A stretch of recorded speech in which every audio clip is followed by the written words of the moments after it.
In a recent video I profiled United's newest striker, going through his strengths and his weaknesses, so make sure you're going to check that one out. But in today's video, I want to look specifically at how he can be used in Ten Hag's setup, not just getting the best out of himself, but getting the best out of others around him in this United attack now. Before I do, guys, make sure if you enjoy, drop a like, make sure you subscribe if you're new around here, but let's get into it. The first obvious way in which Zirkzee can be used is as that sole centre forward in this squad. And I mentioned in my previous video how much Ten Hag really rated Martial, and he would always complain whenever he wasn't available, which left Ten Hag complaining a lot. Zirkzee is a very similar profile of striker to Martial in terms of that link-up play and being a facilitator for the runs of the likes of Rashford, Garnacho, and even possibly Højlund in behind as well. And there's a possibility that Højlund could even play as sort of a little bit of an inside forward in this setup with Zirkzee as a striker. But if not Højlund on that right wing, then Højlund could easily just get a rest. And we saw the advantages of that towards the end of last season. Last season, United's most potent trio in attack was Garnacho, Højlund and Rashford. But all of these guys are much better at attacking spaces rather than facilitating play with their backs towards the opposition goal. And that really is where Martial used to come into play, and that's where Zirkzee can come into play as well. And I do think it's going to particularly get the best out of Rashford. He used to thrive on that link-up play with Martial. And people have been so quick to dismiss Rashford, and it was only a couple of seasons ago that he scored 30 plus goals, and people seem to have quickly forgotten that. But that potential dynamic with Zirkzee for me is one of the most exciting aspects of this signing.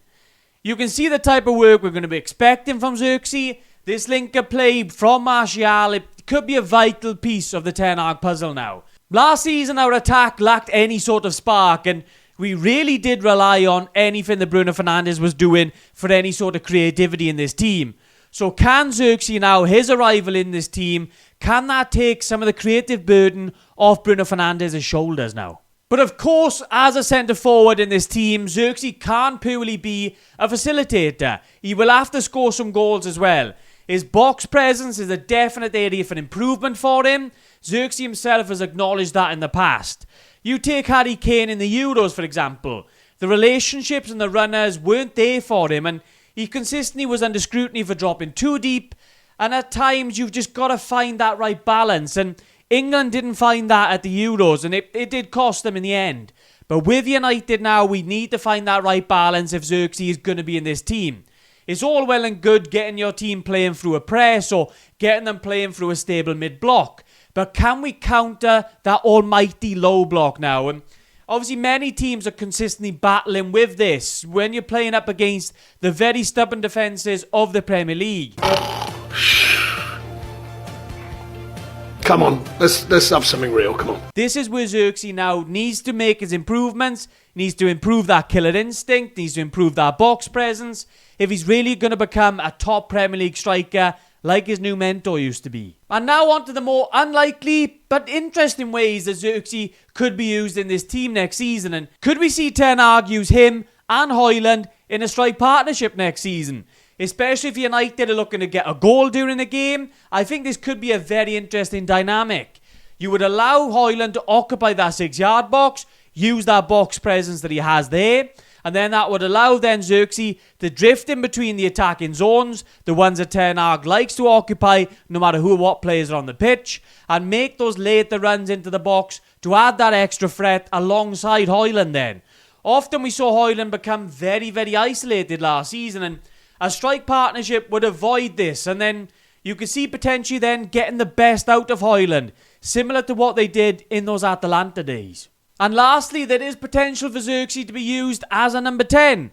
Bruno can't play every game, although if he had his way, he probably would. As Zirkzee himself said, he's not a pure centre forward, and Motta transformed him into a sort of 9.5.